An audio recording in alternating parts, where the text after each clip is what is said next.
Bismillahirrahmanirrahim. L'événement de Karbala. Je ne sais pas par où commencer, ni comment faire pour m'exprimer, parce que le jour de Ashura, sur la terre de Karbala, nous entendions notre troisième imam partir pour sauver l'islam. C'était sa destinée, c'était Allah qui le lui disait. Quelle histoire horrible sur cette terre aride. Maudit sois-tu, Yazid, toi et tes plans perfides. Quel moment de douleur quand Sakina, pleine de douceur, s'approcha de Zuljana et lui dit tout bas: N'emmène pas mon père sur ce champ de guerre, je voudrais qu'il reste près de moi, je t'en prie, Zuljana. Alors son père la prit dans ses bras et lui demanda la permission de partir et d'accomplir sa mission, en disant: Si je n'y vais pas, ce sera Yezid qui commandera et notre religion périra. Quelle histoire affreuse! Et Sakina qui resta pieuse. Ô Allah, bénis cette famille qui eut le courage d'affronter ses ennemis. Zainab, elle, a affronté tant de sacrifices. Ce n'est pas pour autant qu'elle a renié Allah. Même si elle les aimait, elle a sacrifié ses fils, même si c'était pour elle le plus grand des supplices. La leçon que l'on peut tirer de cette histoire, qui à jamais reste gravée dans nos mémoires, est que nous devons à tout prix répandre cette religion qui nous épanouit, cette religion qu'est l'islam, cette religion qu'a su protéger notre imam. Auteur Shahnaz Mahmoud Raza Jivan. Le voyage endeuillé. Sur le port de l'amour, le voile noir est tissé. Voilà une année passée que j'ai commémoré ta perte. Permets-moi encore une fois ce voyage sur les mers. La corne brume retentit, l'annonce du départ avertit, appelle donc les âmes pures à partager une nouvelle fois ce voyage endeuillé. À travers ce rituel du voyage, je lui ai destiné ma vie, promis la perpétuation du message, promis mon fidèle service. J'ai levé les voiles entachés de sang, direction Nainova, jusqu'au soleil levant. J'ai détaché l'encre de mon cœur, scellé à jamais les caissons de malheur. Que les malheurs déversés ne soient à jamais enfermés. La boîte de Pandore verrouillée, les mains de Zeynep et jeté la clé. J'ai Cassim comme capitaine, pris sa bravoure comme bannière, reçu comme uniforme la tunique blanche parfumée, des senteurs de son père Hassan exprimant sa fierté. À travers ce rituel de voyage, je lui ai destiné ma vie, promis la perpétuation du message, promis mon fidèle service. Ma virée s'étend sur 40 jours. J'aimerais y prolonger mon séjour, y demeurer pour toujours, car infini est le temps de l'amour. Le bateau vogue sur les mers sacrées, fait tanguer mon cœur agité, les souvenirs ravivés du Hussein sacrifié. Bercé par le chuintement de la mer, j'entends le cri de la mer, chagrinée de la perte de son bien-aimé, assombrissant le ciel de ses calamités. À travers ce rituel du voyage, je lui ai destiné ma vie, promis la perpétuation du message, promis mon fidèle service. Auteur Myriam Zahra Sahali. Sante, je te remercie pour cette lecture et Inch'Allah, on te retrouve à la fin de la session pour la lecture d'une partie du Maqtal, Inch'Allah. أعوذ بالله من الشيطان الرجيم بسم الله الرحمن الرحيم الحمد لله رب العالمين وبه نستعين وهو المعين وصلى الله على محمد وأهل بيته الطيبين الطاهرين اللهم صل على محمد وآل محمد السلام عليك يا أبا عبد الله الحسين السلام عليك يا أبا عبد الله الحسين السلام عليك يا أبا عبد الله الحسين صلوا على محمد وآل محمد اللهم صل على محمد وآل محمد. Bienvenue à tout le monde pour cette première session de notre rencontre lors du Muharram 2020, un Muharram bien particulier. Et le thème que nous allons traiter et discuter aujourd'hui, ce soir, je l'ai intitulé « Évaluation de notre rapport identitaire et spirituel, Karbala et moi, où en suis-je ?» Mais je vais commencer cette prise de parole par invoquer Allah subhanahu wa ta'ala et rapporter un hadith du messager de l'islam, Muhammad sallallahu alayhi wa sallam, un hadith très connu, rapporté dans plusieurs sources de hadiths, notamment sunnites, où le prophète dit « Husseinu minni wa ana min Hussein, ahabba Allahu man ahabba Husseinan » tellement fluide et facile à comprendre. Hussein est de moi et je suis de Hussein. Allah aime celui qui aime Hussein. Rapporté dans Sunan At-Tirmidhi ou At-Tirmidhi, Ibn Majah ou Sunan Ahmad. Ce sont les livres de hadith respectés chez les musulmans sunnites. Vous l'avez très bien compris, vous l'avez très bien ressenti aujourd'hui lorsque vous avez appris l'observation de la lune de Muharram.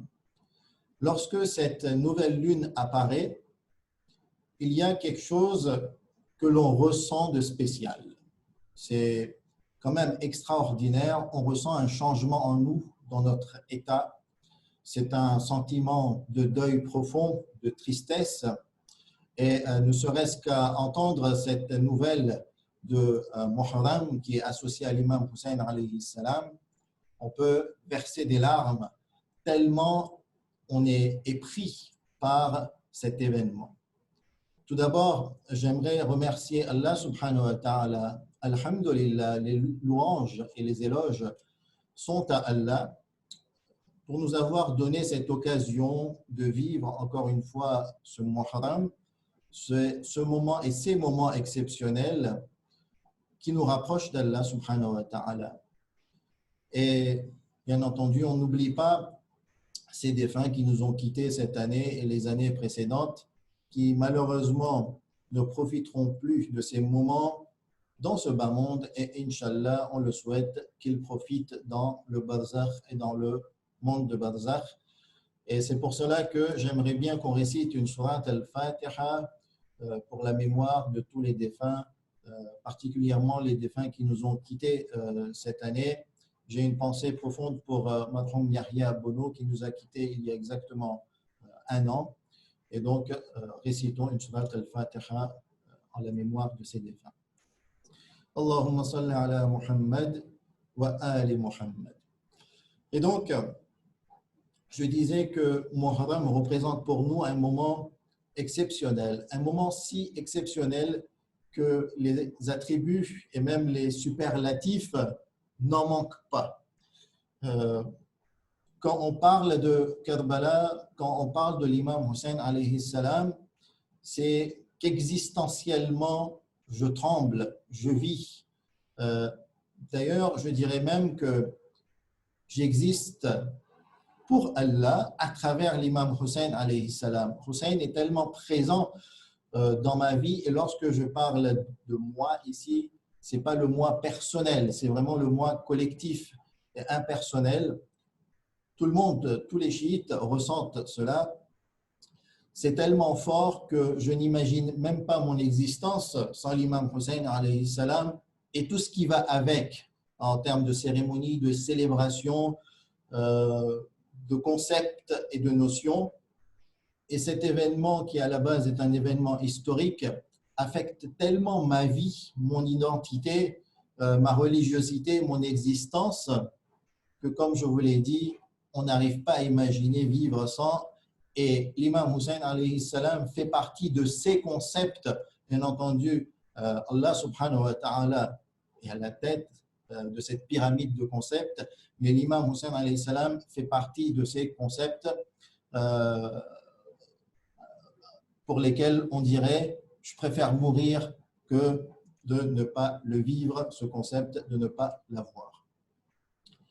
Et donc, ce que moi je souhaite faire ce soir, c'est d'essayer d'analyser, de porter des réflexions sur l'événement de Karbala et mon identité. À quel point il affecte mon identité, il n'y a pas de doute, je viens de le dire et je pense qu'on est tous d'accord. là-dessus. Bien entendu, en termes d'intensité, il peut y avoir une différence, une divergence entre les gens. Certains peuvent ressentir de façon encore plus intense, extrêmement intense ou moins intense. Cela dépend des expériences. Mais ce que je souhaite ouvrir comme discussion ce soir, c'est analyser pourquoi, quel chemin, quelles raisons ont fait que je pense ainsi, je vis ainsi, ou je n'imagine pas vivre sans l'imam Hussein alayhi salam. Et donc, toujours de façon un peu iconoclaste, ce qui va être proposé aujourd'hui, c'est une forme de discussion, même s'il y aura des points de présentation monologue, mais on ne s'engagera pas, que ce soit ce soir ou pour les soirs à venir, dans des présentations purement monologues où je ne fais qu'intervenir. Chaque soir, on recevra un invité et ce soir, on accueille Salim Amarsi, qui a un parcours très atypique, très riche et expérimenté en ce qui concerne dans son rapport avec la religion, avec le Coran, avec Allah, avec l'imam Hussein, avec Muharram.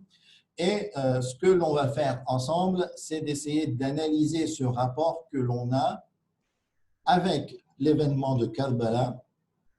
Et le but, en fait, c'est d'inciter chaque personne qui assiste à cette session à évaluer son rapport, à faire un inventaire, une introspection de ce rapport identitaire vis-à-vis de Karbala. Pourquoi Karbala est si important pour moi?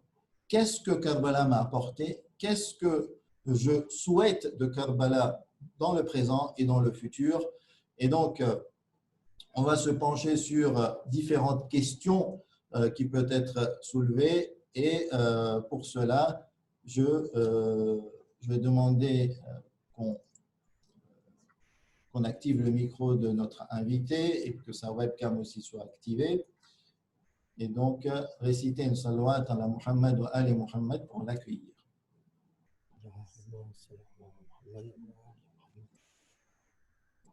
Assalamu alaikum wa rahmatullahi wa barakatuh. Wa alaykum assalam wa rahmatullahi wa barakatuh. Bienvenue à vous dans cette session.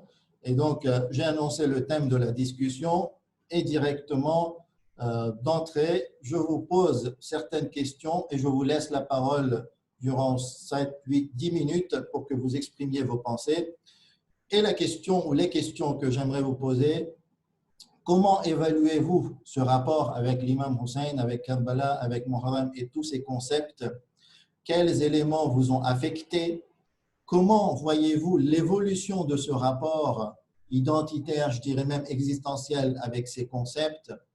Et quelles questions vous vous êtes posées? Quelles questions vous ont encombré l'esprit, vous ont importé, vous ont intéressé? Quelles réponses avez-vous trouvées et quelles questions peut-être sont encore en suspens? Je vous laisse la parole et ensuite, Inch'Allah, on enchaîne la discussion.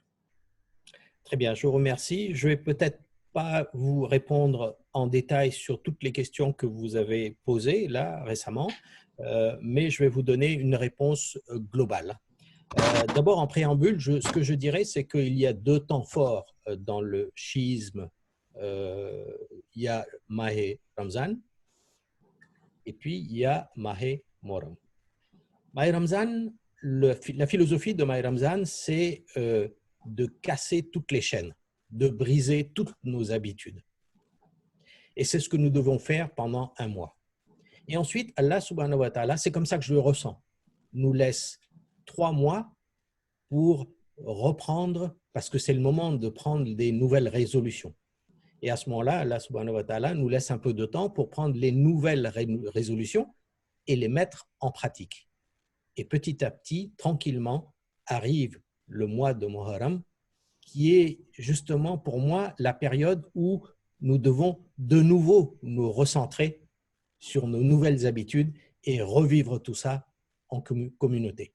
C'était juste ce que je ressens dans ces deux périodes phares de la vie religieuse chiite. Maintenant, je vais en venir à moi personnellement. Effectivement, j'ai eu un parcours un peu singulier, tout à fait qui n'est pas banal du tout. C'est que j'ai vécu à Tananarive J'ai passé mon adolescence et je suis parti en France en 1972. À l'époque, il n'y avait pas de madrasa à Tananarive et les majalis étaient essentiellement en ourdou. C'est pour vous dire que je n'ai pas eu d'instruction ou de… Il y avait bien sûr Maïmoram et on allait à la mosquée, mais c'était plus, vu notre âge, c'était plus pour aider les adultes à faire les tazia, puisqu'on les refaisait chaque année, et c'était plus amusant et on se tapait, frappait très fort la poitrine. C'était à celui qui rougirait le plus tôt, le plus vite sa poitrine. C'était plutôt le jeu. En 1972, donc, je suis parti et j'ai fait mes études secondaires à Aix-en-Provence. À cette époque-là, il n'y avait pas de Jamaat du tout à Paris, ni en France. Ensuite, après mon bac, je suis parti sur Lille. Et pour information, le Jamaat de Paris a été créé autour de 1974-1975. Et moi, je suis revenu à Paris qu'en 1982. Donc, il y a eu une coupure de 10 ans. Pendant ces 10 ans-là, je n'ai eu aucune activité religieuse, spirituelle et presque aucun contact avec la communauté. On était concentré sur les études, il y avait le service militaire, etc. etc. Et ensuite, comme on s'est retrouvé un petit peu isolé à Lille et que la communauté se construisait à Paris, nous avons fait une migration, dans le bon sens du terme, parce que notre motivation était le tarbiyat et olad, parce qu'on avait déjà une fille qui avait 1 an, et deuxièmement, nous rapprocher de la communauté et de s'immerger dans la religion, parce que ça fait partie de notre culture. Et très vite à Paris, les majalis ont eu lieu en Gujarati, exclusivement, très vite. Et à ce moment-là, j'ai commencé à disons que j'ai fait connaissance aux détails des événements de Karbala. Et tout de suite, il y a eu un problème cognitif. Dans le sens où on nous a toujours dit que les envoyés d'Allah, subhanahu wa ta'ala, nos aïma, aïmou salam, ont le ilm gaib. Et ça posait un gros problème. Alors, si Imam Hussein, donc ce sont les questions que je me suis posées, comment je les ai résolues, hein? Si Imam Hussein avait le ilm gaib, pour moi, c'était simple, c'était du suicide. Il partait, il emmenait toute cette caravane, il emmenait tout ce monde, petits et grands, et il y avait des personnes âgées, il y avait des femmes, il y avait des enfants. Et s'il savait que tout cela allait se passer, pour moi, ce n'est rien d'autre qu'un suicide. Je me suis dit non, ce n'est pas possible. Et puis en plus, je me suis posé la question sur cette histoire de ilm et gaib. Et je vais vous apporter 3 choses à partir du Coran qui dit que d'abord, la connaissance de l'invisible n'appartient qu'à Allah. Mais évidemment, c'est le Seigneur de tout l'univers et il peut la diffuser, il peut la donner partiellement à qui il veut. Nous avons 3 preuves claires dans le Coran. C'est à la création de l'être humain, quand il y a eu ce dialogue entre les anges et Allah subhanahu wa ta'ala, Allah leur dit « Vous ne savez pas ce que moi je sais ». Ça veut dire que vous ne savez que ce que je vous dis, que les informations que je vous donne.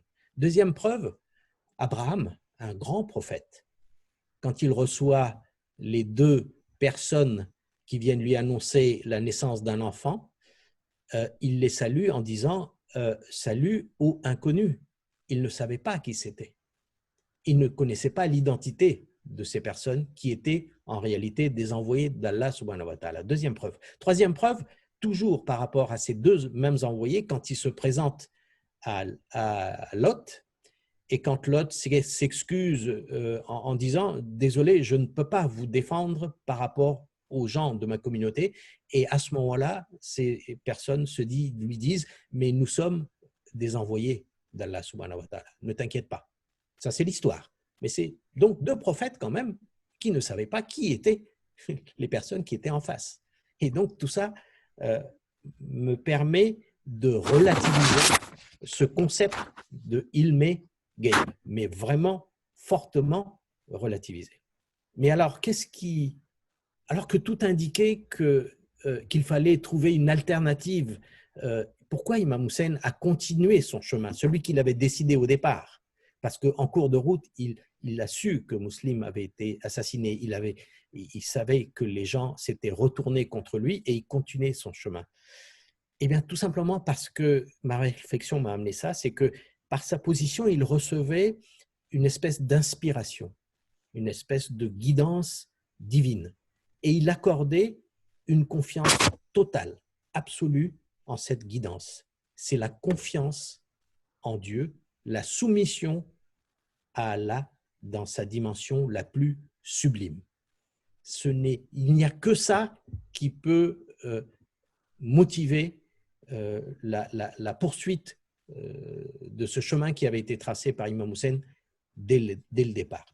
Voilà ce que je retiens en enseignement principal des événements de Karbala, entre autres, évidemment. Parce qu'à un moment donné, après, il y a une application dans sa vie.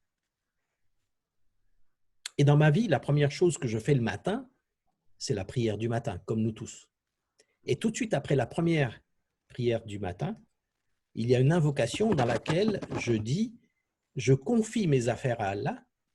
En réalité, Allah a connaissance des affaires de ses créatures. Tous les matins, absolument tous les matins, je récite cette formule. Et en fin de journée, entre Maghrib et Isha, il y a un namaz qui s'appelle namaz. Dans ce namaz, je demande à Allah de me donner ce qu'il a décidé pour moi. Pareil, tous les soirs de toute ma vie, depuis que je le fais, depuis que je suis conscient de tout ça et depuis que je l'applique. Ça correspond un petit peu à la prière des chrétiens qui disent que ta volonté soit faite ici et maintenant. Pour moi, en réalité, parce que je prie pour moi. Et cela donc tous les jours. Après ça, comment mon Seigneur peut-il ne pas faire que ce qui est bénéfique pour moi? J'ai bien dit bénéfique. Même si moi, je ne le sais pas. Même si moi, au premier regard, dans tout ce qui m'arrive, je vois des choses négatives. Non, ce ne sont que des choses bénéfiques. Allah ne peut permettre que des choses bénéfiques pour moi. Mais je ne le vois pas. Et c'est là où cette confiance que m'a apprise Imam Hussein alayhi salam en notre Seigneur me sert. Et alors, il ne faut pas oublier que mon Seigneur est Rahman. Et en plus, il est Rahim. Donc, je ne peux que lui faire confiance. Absolument. La vie, en fait, n'est qu'une succession d'expériences, de tests, d'épreuves par le négatif. Par le négatif, ça on le conçoit, mais on oublie aussi par le positif. De ce fait, en fait, toute la vie n'est qu'une succession de tests et d'épreuves. On se soumet et on fait tout pour réussir. Et après, on se remet à Allah subhanahu wa ta'ala. Et au bout, forcément, il n'y a que la réussite. Après, on peut toujours définir le mot réussite, qui peut avoir différents sens. Tout ceci, si on l'analyse bien, relève de la beauté dans le sens le plus élevé du terme. Et à partir de là, je comprends aujourd'hui Bibi Zainab, salamullahi alayhi, quand elle répond à Yazid à une question bien précise, et elle répond « Tout ceci n'est que beauté ». Voilà ce que je retiens des événements de Karbala. J'ai bien dit entre autres, mais voilà mon cheminement, la question que je me suis posée, comment j'ai résolu cette histoire et voilà où j'en suis. Et maintenant, en fait, je vous ai raconté ce que je voulais vous donner comme réponse. Je pense que ça englobe à peu près toutes les réponses. Alors, quand vous me dites quelle va être l'évolution, je ne sais pas. À partir du moment où les détails de l'événement ne m'ont jamais intéressé. Il fallait que j'en aie la connaissance, mais les détails en eux-mêmes ne m'ont jamais intéressé. Je suis plutôt resté à la réflexion, à la philosophie, au message qu'il y avait dans ces événements et que j'essaie d'appliquer dans ma vie.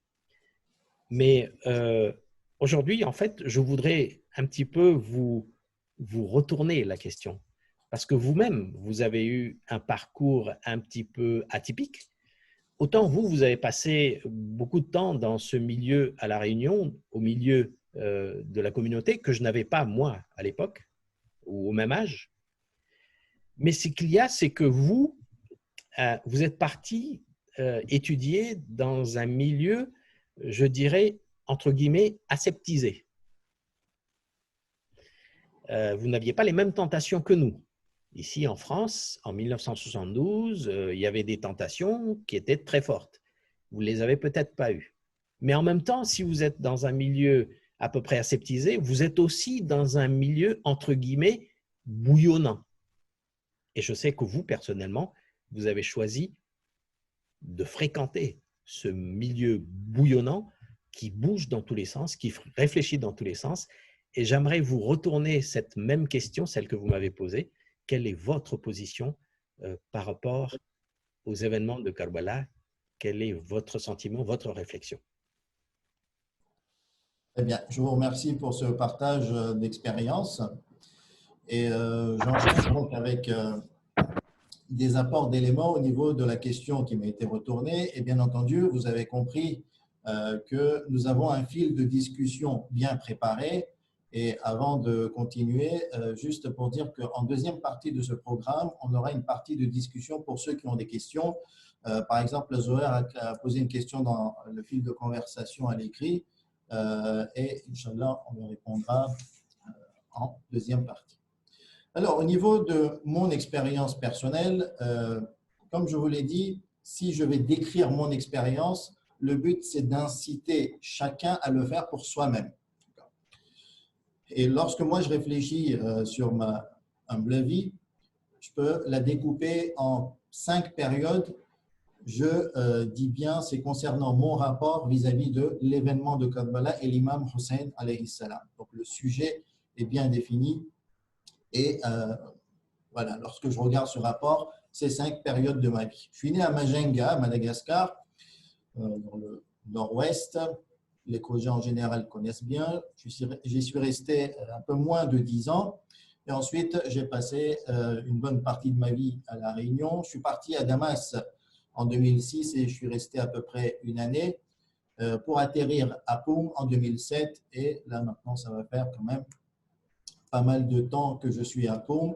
Poum 2007-2016, c'est une période et ça s'enchaîne avec toujours Poum, l'Iran et beaucoup de passages à La Réunion, Madagascar 2016-2020 et j'ai considéré cela comme une partie indépendante.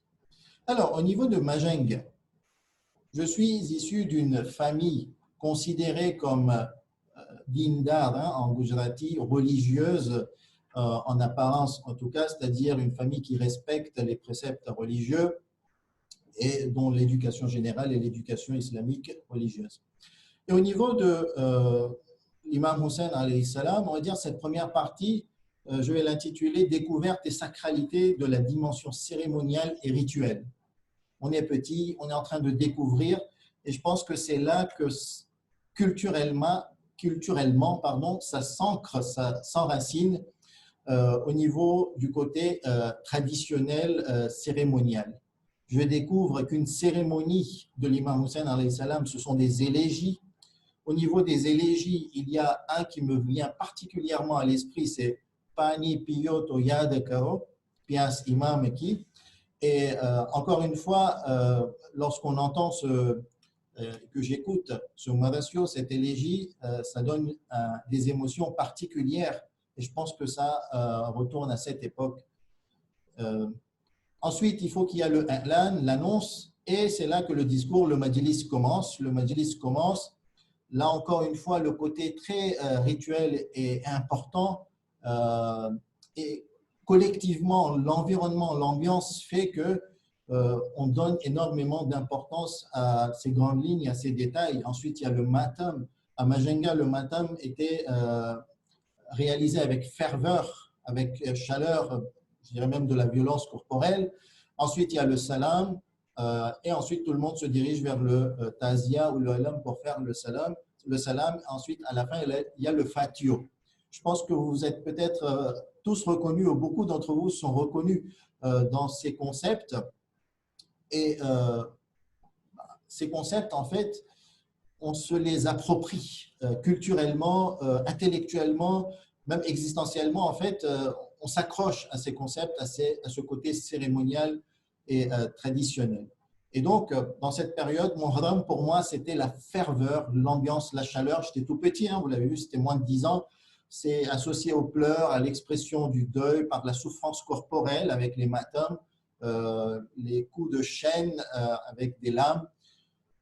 L'apparence était très présente et très importante. Les habits en noir, c'est là que je les ai appris. Ce n'est pas en regardant les hadiths ou quand on regarde le Coran, il n'y en a pas de façon dans le Coran, ou par des textes religieux que j'ai appris qu'il fallait porter du noir. Non, si on le fait, c'est culturellement et par cet impact puissant de la culture de la célébration de l'imam Hussein alayhi salam.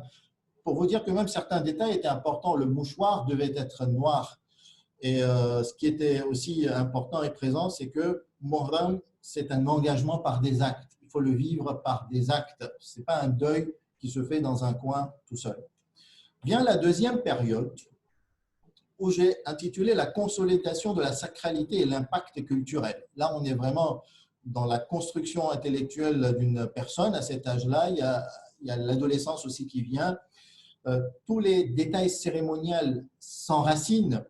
Par exemple, un détail qui me vient à l'esprit, c'est que lorsque le Maulana, le prêcheur, monte sur la chaire ou monte en chair sur le mimbar, il va réciter le khutbah au départ et il va prononcer les salawats et les salams ala Abil Qasim Muhammad. Et il faut qu'on baisse la tête alors que sinon on ne le ferait pas. Hein. Et voyez cet impact, on le fait encore. Je vous l'ai dit, peut-être que vous l'avez fait. Et moi aussi, j'ai eu envie de le faire. Mais ça vient de là-bas, ça vient de ce vécu de l'enfance, de l'adolescence. Et ces détails sont très importants. On a une façon de s'asseoir pendant le majalis, une autre façon est mal vue. Et on enchaîne. Lorsque je grandis, automatiquement, on réfléchit un petit peu plus. Le discours, maintenant, est important au niveau du contenu. On donne du crédit à ce qui est dit en haut de la chaire, en haut du mimbar. On considère le Maulana comme un érudit et souvent aussi, on ne fait pas la différence entre prestation oratoire, la rhétorique et la qualité scientifique des informations. En général, on le prend comme acquis et comme des certitudes, toutes ces informations. Même si j'ai eu droit dans la maison et dans l'environnement familial, une touche de critique nous avait été enseignée, mais c'était quand même assez limité. On va dire que l'impact culturel était si fort qu'on vivait ces événements plutôt par l'émotion que par la rationalité. Et le principal impact que je considérais comme très important, que je me considérerais même comme redevable vis-à-vis de ces cérémonies, c'est l'encouragement, l'incitation au respect des préceptes islamiques. Personnellement, je n'étais pas bouleversé par des questions existentielles ou philosophiques, même dans l'adolescence, et j'étais plutôt, on va dire, assez taqlidi. Le mimétisme me suffisait. Et aujourd'hui, lorsque je décris, hein, j'aimerais bien mettre une parenthèse, je suis en train de décrire ce que j'étais, ce que je ressentais, rapidement bien entendu, sinon on pouvait passer des journées. Ce n'est que de la description, ce n'est pas de la critique. Okay? Je dirais, je remercie Allah subhanahu wa ta'ala pour ce vécu et pour ces expériences, mais je veux vous montrer mon évolution personnelle et mon rapport vis-à-vis de cet événement.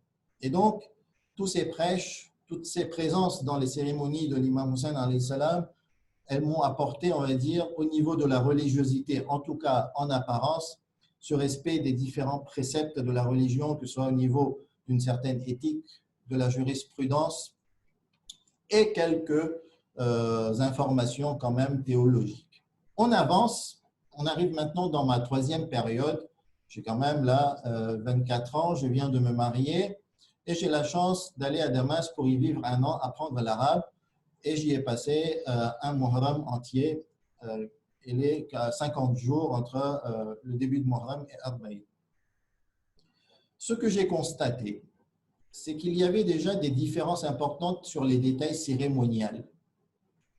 Le rhum était différent, le rythme du matam était différent, on était assis sur des chaises dans certaines réunions, il y avait le côté théâtre, alors que c'était un scandale de s'asseoir peut-être à Majenga ou à notre époque sur des chaises pendant un majlis de l'imam Hussein alayhi salam.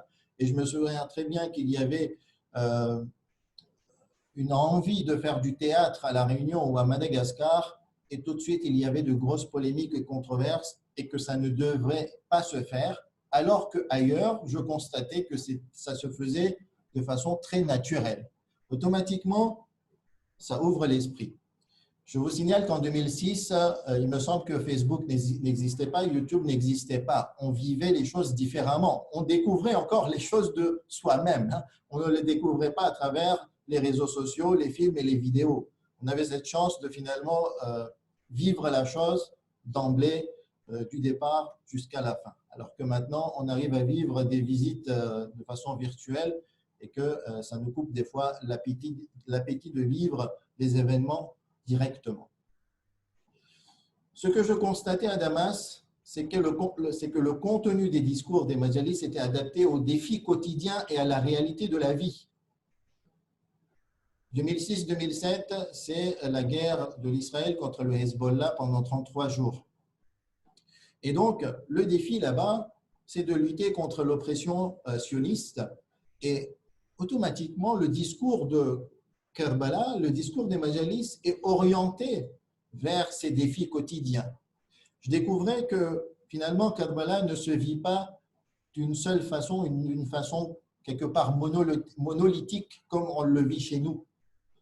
J'ai senti Karbala plus proche de la vie des gens, que le toucher de Karbala était un toucher très fort, alors que peut-être chez nous, ça n'a pas cette intensité.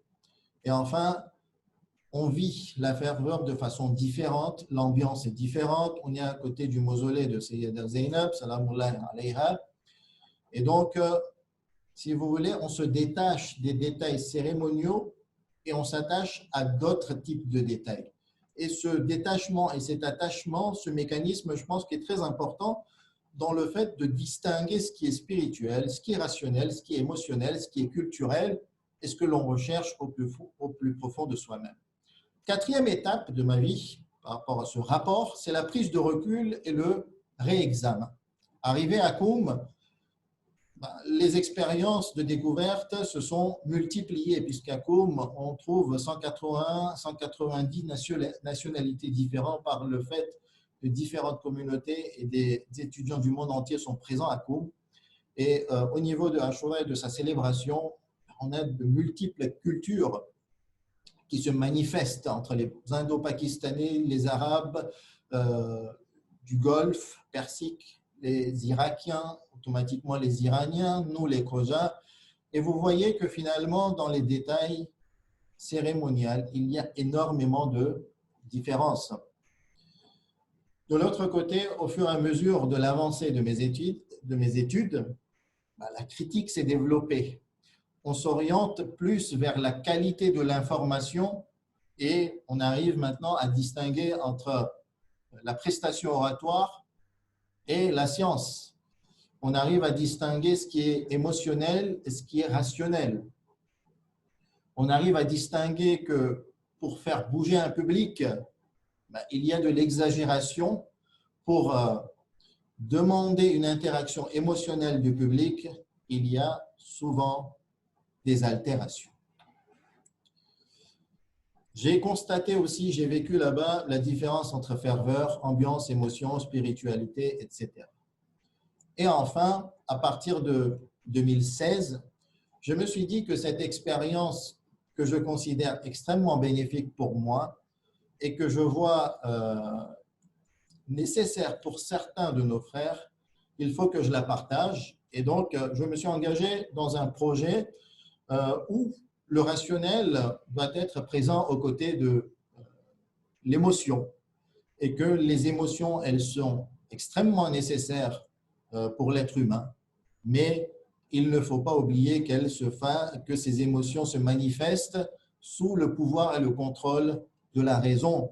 Et donc, je me suis engagé à traduire et propager le récit de Karbala des sources anciennes et fortes au niveau scientifique et d'aider les gens qui souhaitent avoir des outils de réflexion pour mieux vivre cet événement, en retirer plus de bienfaits, être plus engagés.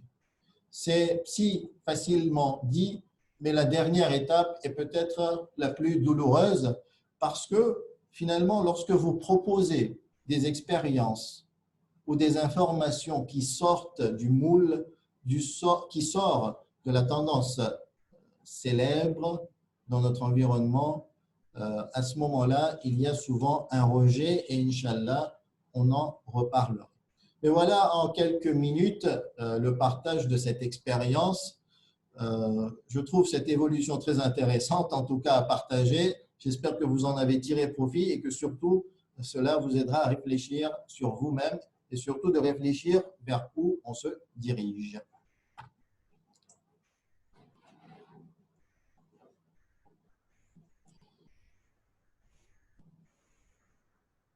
Alors, il faudra ouvrir votre micro. Voilà. Là, c'est bon? Vous m'entendez? Oui. Alors, par rapport à ce que vous avez dit, effectivement, dans mon cas personnel, ça a été déjà, hein, donc j'avais déjà beaucoup de recul par rapport à mon vécu. Et forcément, depuis 2016, vos travaux m'ont aidé à réfléchir et à avancer beaucoup. Donc, il y a déjà des résultats, au moins à mon niveau. Mais on va poursuivre notre dialogue et je voulais savoir quel est aujourd'hui, comment voyez-vous le rapport actuel de la communauté chiite par rapport à cet événement à ces événements de Karbala? Alors, ça aurait été très intéressant de faire une rétrospective aussi concernant le rapport de la communauté chiite et Karbala durant les 50 dernières années, voire le dernier siècle, et de voir son évolution. Ce sera un sujet très intéressant, Inch'Allah, pour le futur, mais comme le temps nous est limité, je vais me suffire de partager quelques réflexions au niveau de mon constat. Donc maintenant, je ne suis plus trop dans la description, j'apporte maintenant quelques critiques ou voire des jugements au niveau de ma vision sur l'état de la communauté chiite et de son rapport avec Karbala. Bien entendu, il y a des points positifs, il y a des points à améliorer que je considérais pour le moment négatifs ou à améliorer. Donc, au niveau des points positifs, ce que je constate actuellement, la communauté chiite, lorsque je parle de la communauté chiite, ce n'est pas uniquement les Khoja. Ce que je souhaite vous dire aussi à travers mon expérience et le vécu avec plusieurs communautés, je me suis dit qu'on ne vit pas l'islam et le chiisme uniquement à travers le prisme Khoja. Et cela, je l'ai appris à Koum parce que voilà, je n'avais qu'un vécu religieux à travers les Khoja et la célébration des Khoja et les associations Khoja. Mais lorsque vous vivez différents types d'expériences, automatiquement, on a un regard beaucoup plus large. Et donc, ici, je souhaite bien parler de la communauté chiite de façon générale dans le monde. La première des choses que je retiens, c'est que le pouvoir et la puissance culturelle de l'imam Hussein et de Karbala, j'y vais, je le dis, je pense qu'elle elle est inégalable. Aujourd'hui, vous prenez tous les médias, tous les industries de communication et de publicité, je pense qu'ils envieraient tous le pouvoir médiatique et la puissance du transport culturel à travers l'imam Hussein alayhi salam, à travers le nom de l'imam Hussein alayhi salam. Aujourd'hui, je pense que la marque imam Hussein alayhi salam, c'est la meilleure marque. Et d'ailleurs, si les Maraj nous conseillent de rester attachés à la célébration culturelle de l'événement de Karbala, je pense que c'est pour cette raison, c'est que ça donne une puissance extraordinaire et franchement, on en est fier d'y prendre part, d'en faire partie et il faut en tirer profit. Il faut en tirer profit. Donc, c'est le premier point positif. Le second point, c'est qu'il y a pas mal d'inventivité dans les œuvres culturelles. Dans les 15 dernières années, au niveau des chants et des élégies, on voit que ça se multiplie dans différentes langues, des sous-titrages, de nouveaux poèmes, etc. Et donc, au niveau de ces œuvres culturelles, il y a quand même pas mal de créations. On voit aussi au niveau des peintures et des dessins que ça s'est développé. Il y a eu des films qui ont été produits récemment, des livres qui ont été publiés, surtout à Koum dans les 15 dernières années. Mais j'ai vu une multitude d'œuvres littéraires qui s'est produite et publiée au niveau du sujet de l'imam Hussein alayhi salam et Karbala. On peut aussi voir qu'il y a de nouveaux rites qui ont été inventés. D'accord ? Là, je parle de l'inventivité. Hein. Peut-être que je ne suis pas d'accord sur certains rites, mais quoi qu'il arrive, il y a le côté inventif qui est présent dans ces rites. Et donc, on voit toujours une évolution et des développements au niveau de ces rites. La communication, la publicité, c'est également développé. Ce que je vois aussi comme très intéressant au niveau de la communauté chiite, c'est qu'au-delà du côté rituel, il y a aussi le côté humanitaire qui s'est développé. Et on peut citer Ruiz Hussein qui a pris une part très active dans le développement de l'humanitaire dans le monde à travers le message de l'imam Hussein alayhi salam. Il y a, c'est peut-être un peu timide pour certains, mais on peut dire et l'affirmer qu'il y a de l'ouverture aux autres communautés. On accueille les autres communautés à travers le prisme de l'imam Hussein alayhi salam, à travers l'angle de l'imam Hussein alayhi salam. Bien entendu, dans certains environnements, le côté politique est déjà présent. Hein. Si on parle du côté politique en Iran et en Liban et qu'on l'associe à l'imam Hussein alayhi salam, ça ne date pas d'aujourd'hui, c'est quelque chose maintenant d'admis et d'acquis.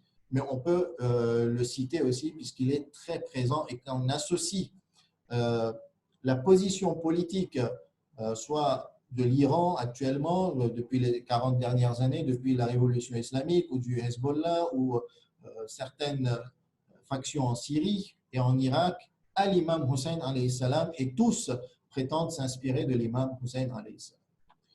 Mais au niveau des points négatifs ou des points à améliorer, je dirais qu'au niveau de la communauté chiite dans le monde, il y a une sorte de sacralité exagérée sur les détails cérémoniels et culturels. C'est-à-dire que chaque concept que l'on va associer à l'imam Hussein alayhi salam, on va sacraliser le concept. On est tous d'accord que l'imam Hussein alayhi salam, pour nous, est une entité qu'on sacralise, qu'il est saint et qu'il est infaillible dans la théologie chiite. Mais tout concept que l'on va attribuer à l'imam Hussein alayhi salam, j'estime, et d'ailleurs beaucoup de savants me disent, que ce n'est pas normal de les sacraliser. Et des fois, dans le fait de vouloir tout sacraliser, et lorsqu'on attribue quelque chose à l'imam Hussein alayhi salam, et forcément on veut le sacraliser, je pense que cela peut créer des dérives au niveau de la religion et de la religiosité. Pourquoi ? Parce que ces rites, ces détails cérémoniels et culturels vont s'enraciner dans la mémoire collective et on va les hériter et les générations futures vont les hériter, vont les apprivoiser et ils vont se les approprier et finalement, au niveau de la religion, il n'y a rien qui indique leur sacralité. Le deuxième point que je souhaitais ici vous faire part, c'est que j'estime qu'il y a un déséquilibre dans le traitement de cet événement entre la rationalité, le aql, les émotions, l'éthique, le akhlaq et le spirituel. Et je vais vous rapporter une anecdote. Au Pakistan, de source sûre, c'est mon ami qui est donc du nord du Pakistan avec la frontière chinoise et pas loin de l'Himalaya, disait que nous, dans les villages et les villes, pendant Muharram, bien entendu, tout le monde célèbre l'événement de Karbala. Personne ne fait exception. Mais c'est tellement pris avec passion que pour faire matam toute la nuit et pour participer à ces cérémonies de flagellation, ils prenaient de la drogue, ou les jeunes, certains jeunes prenaient de la drogue pour pouvoir faire matam le plus fort possible et tenir toute la nuit. Donc, voyez que là, on sort du cadre religieux. Pourtant, l'imam Hussein, alayhi salam, n'est pas concevable sans le message de l'islam. On ne peut pas sortir l'imam Hussein de l'islam, ça fait partie de l'islam. Et donc, il y a des préceptes qui sont importants, ou bien au niveau éthique, et nous aussi, les croyants, on fait face à ce type d'épreuve, c'est que des fois, on veut absolument organiser des cérémonies et des majlis avec des haut-parleurs et des microphones, etc. Et on oublie que ça gêne les voisins. Le respect du voisinage fait partie des principes forts du message prophétique. Et donc, des fois, on oublie l'éthique pour des fois ou même souvent privilégier les émotions et le côté cérémonial. Enfin, on ne fait pas aussi la différence entre la ferveur et la spiritualité. Lorsqu'on parle de ronak, d'ambiance, de ferveur, on confond par cette expression et cette façon de vivre l'événement par les émotions, et je la confonds avec la spiritualité. La spiritualité, c'est ce rapport et ce contact existentiel avec Allah subhanahu wa ta'ala. Et ce que j'ai aimé dans votre prise de parole au départ, c'est que vous avez tout de suite raccordé l'imam Hussein alayhi salam avec Allah, avec le Coran, avec l'islam. Et souvent, on voit qu'on cite tellement l'imam Hussein alayhi salam, mais on oublie justement ces principes forts de l'islam. De l'autre côté, le milieu populaire ne laisse pas propager les études proposées par les savants. Il y a de multitudes d'études qui sont proposées ici à Koum, en Irak, à Najaf, de la part des savants chiites à propos de l'événement de Karbala, des analyses extraordinaires, que ce soit au niveau historique, philosophique, théologique, éthique, moral. Malheureusement, le milieu populaire a développé un regard monolithique et a restreint quelque part l'imam Hussein alayhi salam. Et c'est paradoxal puisque ça va contre quelque part la sacralité que ce milieu populaire offre et considère pour l'imam Hussein alayhi salam. Et c'est là que j'aimerais dire que l'imam Hussein alayhi salam, c'est l'islam. Et l'islam n'est pas restreint. L'imam Hussein alayhi salam n'est pas restreint. On peut et on doit tirer profit de l'imam Hussein alayhi salam comme on tire profit de l'islam dans tous les angles et dans tous les domaines de la vie. Je voudrais revenir sur, juste faire une petite remarque à propos de la sacralité. Je pense que la sacralité n'est que l'aboutissement de l'émotion.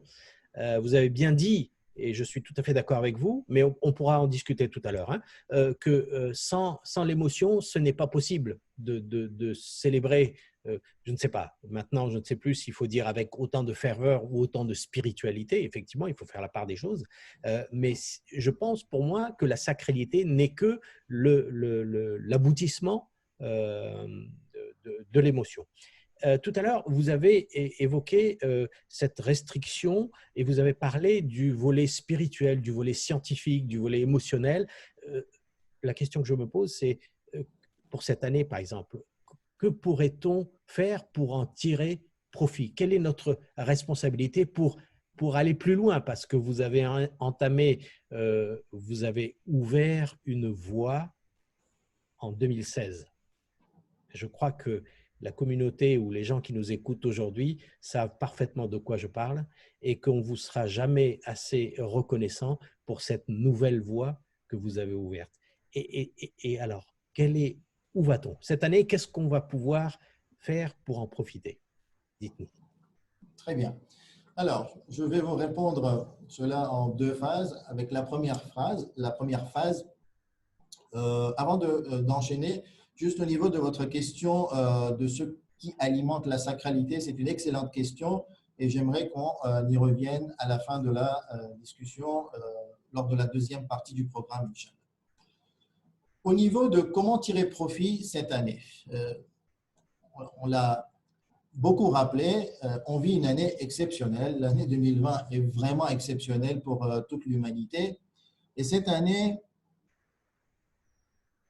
beaucoup de chiites, peut-être même la majorité, ne prendront pas part aux cérémonies de majalis, de célébration de l'imam Hussein alayhi salam, sauf peut-être les derniers jours, le jour de Ashura.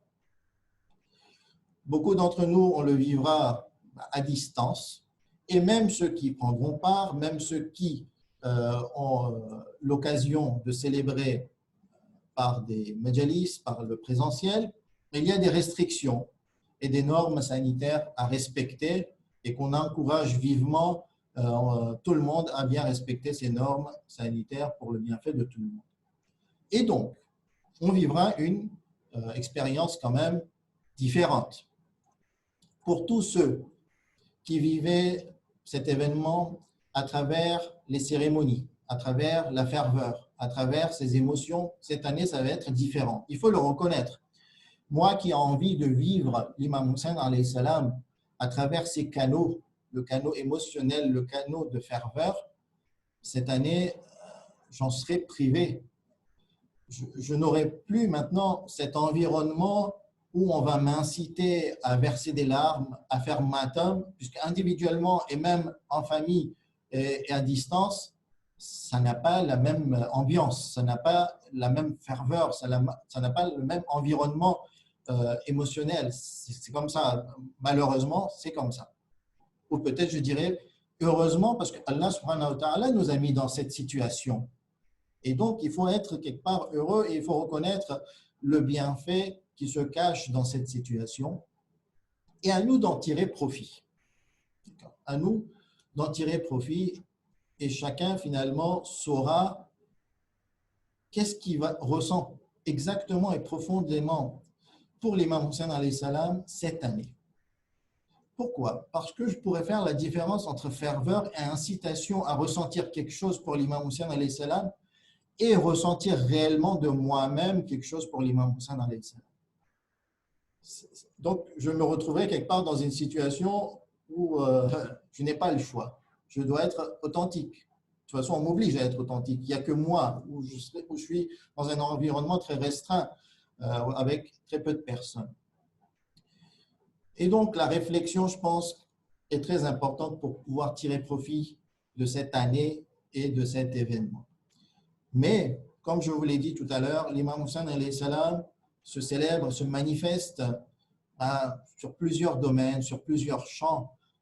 Il y a déjà le champ culturel, ceux qui aiment réciter des élégies, ceux qui aiment rédiger ou déclamer des poèmes pour l'imam Hussein alayhi salam, c'est le moment, puisqu'on trouvera plus de temps à rester chez soi et à réfléchir et écrire quelque chose pour l'imam Hussein alayhi salam. Et c'est peut-être le moment d'inventer quelque chose de nouveau. Souvent, dans mon environnement, j'ai constaté que les personnes qui récitaient les élégies ne comprenaient pas ce qu'ils récitaient et même le public ne comprenait pas. Et je pense que beaucoup d'entre vous, vous serez d'accord parce que ça se lit en ourdou, ça se récite en ourdou. Alors, pourquoi pas développer, évoluer au niveau de ce côté lorsqu'on a cette fibre, lorsqu'on a cette envie? Développer toujours au niveau culturel, dans d'autres domaines, la peinture, les dessins, ceux qui ont du talent au niveau de la communication, faire quelque chose pour l'imam Hussein alayhi salam, pour véhiculer son message et encore une fois pour donner cette puissance culturelle, augmenter la force de ce vecteur de transmission du message de l'islam à travers le nom de l'imam Hussein alayhi salam.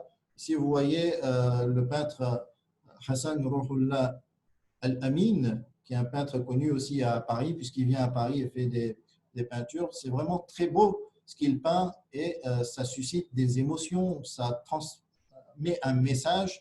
Et donc, tous ceux qui peuvent créer au niveau culturel pour l'imam Hussein alayhi salam, c'est très bienvenu et de donner du temps durant ces moments. Au niveau émotionnel, c'est très important de vivre les événements par les émotions. Personne n'a demandé qu'il fallait éliminer les émotions. Et d'ailleurs, lorsque les imams nous demande de pleurer sur l'imam Hussein alayhi salam et que ce message a été transmis par le prophète, tous les imams, l'imam Baqir, l'imam Sadiq alayhi salam, particulièrement l'imam Kadhim alayhi salam, pleurer sur l'imam Hussein alayhi salam, parce que vivre émotionnellement cet événement est extrêmement important, il a un impact culturel, existentiel et spirituel très fort. Mais le problème, c'est que comment je vais vivre cet événement de façon émotionnelle. Et c'est là que je rapporterai par le sens la parole de l'imam de Shahid Motahari, dans son livre Ashura, altération et responsabilité, où il dit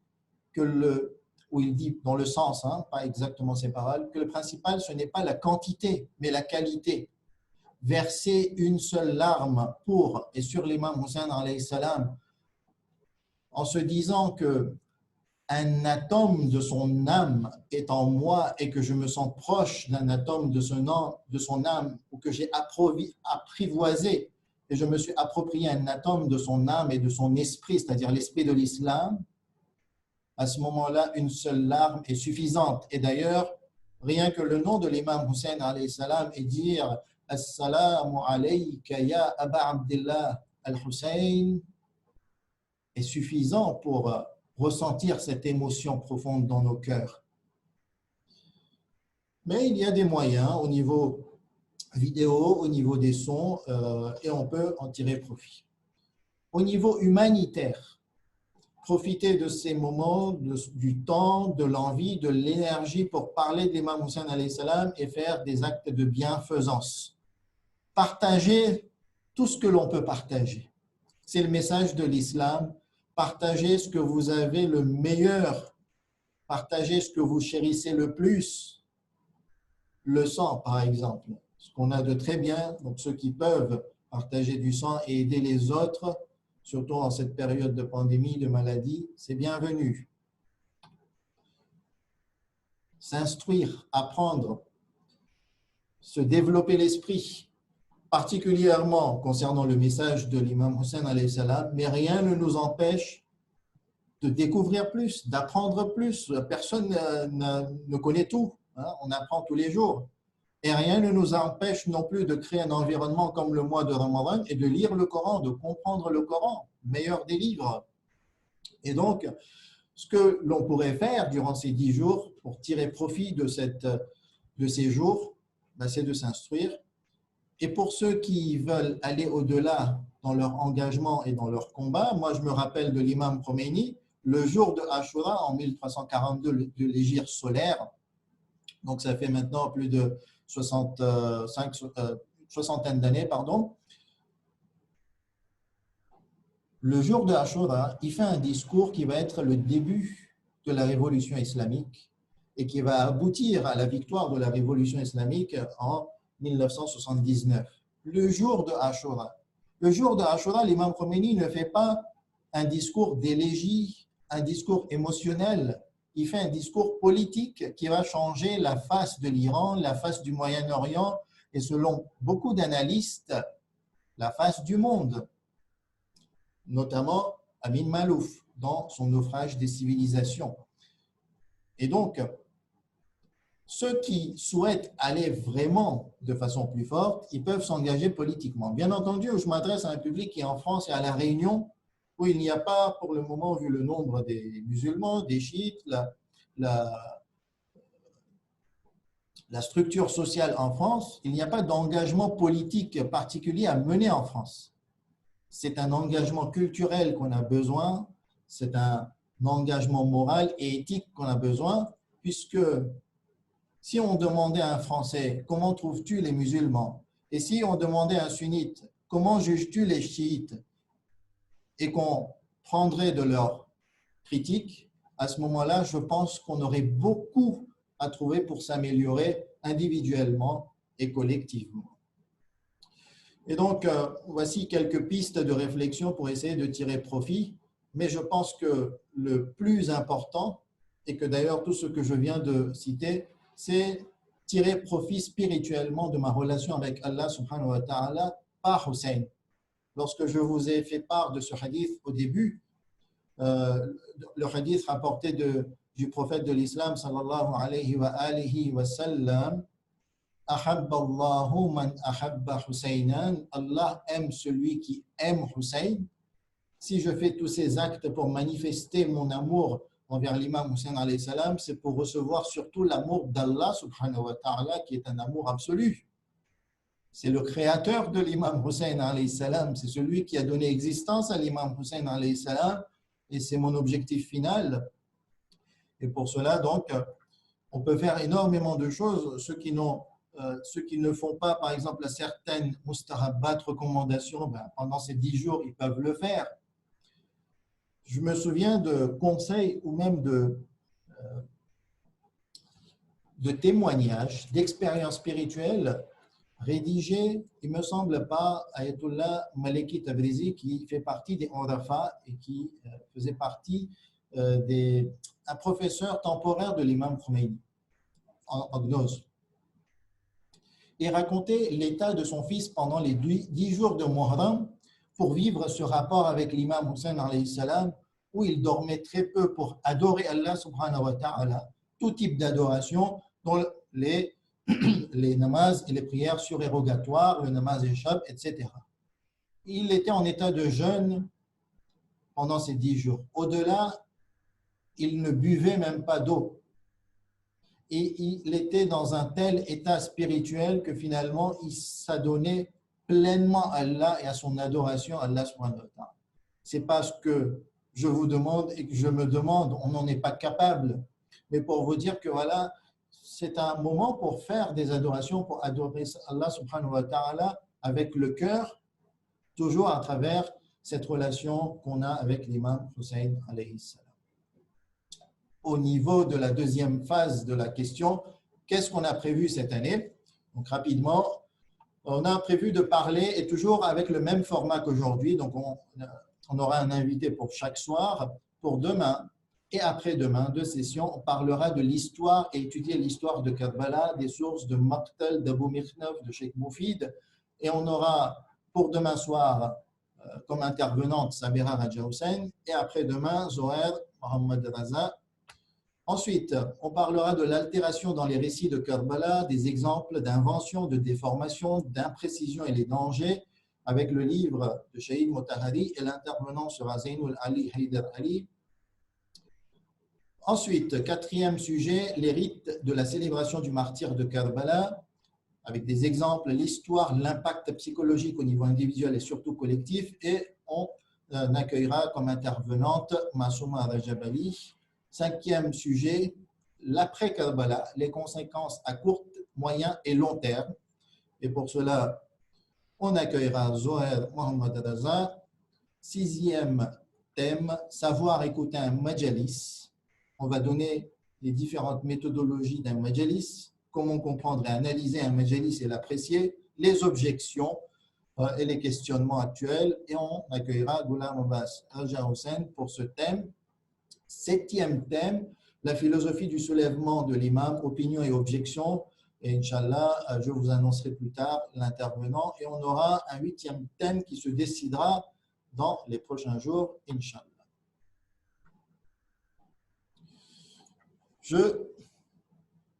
Je propose d'enchaîner avec la récitation du Maqtal, et ensuite, en deuxième partie, on laissera le micro libre et la discussion libre pour les différentes questions. Et donc, on est toujours avec notre invité qu'on retrouve juste après la récitation du Maqtal. Wa sallallahu ala Muhammad wa ali Muhammad. Et pour cela, j'invite Nashila à faire la lecture. Alors, la lettre de Utba à Yazid. Utba convoqua le scribe et lui demanda d'écrire. Par le nom d'Allah, le tout miséricordieux, le très miséricordieux. Au serviteur d'Allah, Yazid, émir des croyants, de Utba ibn Abi Sufyan. De toute évidence, Hussein ibn Ali ne reconnaît pas ton califat, ni ne te prête allégeance. Quelle est ta décision le concernant? Paix sur toi. La réponse de Yazid. Après avoir reçu la lettre, Yazid, qu'Allah le maudisse, répondit à Utba. Dès que tu reçois cette lettre, dépêche-toi de me répondre. Inscris-y tout ce qui rentre sous mon commandement et tous ceux qui le contestent. Que ta réponse soit accompagnée de la tête de Hussein ibn Ali. Hussein alayhi salam dans la mosquée du prophète. Lorsque Hussein alayhi salam apprit la nouvelle, il se résolut à quitter la région du Hijaz pour l'Irak. Quand la nuit tomba, il partit à la mosquée du prophète, que les bénédictions et salutations d'Allah soient sur lui et sur sa famille, pour faire ses adieux sur sa tombe. En arrivant à la tombe, une lumière resplendit de celle-ci avant de disparaître dans la tombe. Le soir suivant, il partit à nouveau faire ses adieux sur la tombe. Il fit longuement la prière, et alors qu'il se prosternait, il s'assoupit. Durant ce temps, le prophète, que les bénédictions et salutations soient sur lui et sa famille, lui apparut dans son rêve. Il prit Hussein alayhi salam, le serra contre sa poitrine et commença à l'embrasser entre ses yeux, puis lui dit « Que mon père te soit sacrifié. C'est comme si je te voyais gisant sur le sable, recouvert de sang au milieu d'une horde de cette communauté qui espère mon intercession, mais elle ne bénéficiera d'aucune faveur auprès d'Allah. Ô mon fils, tu es sur le point de rejoindre ton père, ta mère et ton frère, et ils t'attendent impatiemment. Sache que des degrés du paradis te sont réservés et que tu ne sauras les atteindre qu'après avoir subi le martyre. » Le départ de Hussein alayhi salam de Médine. Hussein alayhi salam sortit de son sommeil, éploré, puis rejoignit les membres de sa famille et leur fit part de son rêve avant de leur dire au revoir. Il installa ses sœurs, ainsi que sa fille, et son neveu Qasim ibn Hassan ibn Ali alayhi salam, sur des palanquins et prit la route en compagnie de 21 hommes de sa famille et de ses compagnons. Parmi eux, on trouve Abu Bakr ibn Ali, Mohammed ibn Ali, Othman ibn Ali, Abbas ibn Ali, Abdallah ibn Muslim ibn Aqil, Ali ibn Hussein al-Akbar, Ali ibn Hussein al-Asghar. Ahsant, merci. السلام عليك يا أبا عبد الله وعلى الأرواح التي حلت بفنائك عليكم مني سلام الله أبدا ما بقيت وبقي الليل والنهار ولا جعله الله آخر الأهد من زيارتكم. السلام على الحسين وعلى علي بن الحسين وعلى أولاد الحسين وعلى أصحاب الحسين. صلوا على محمد وآل محمد.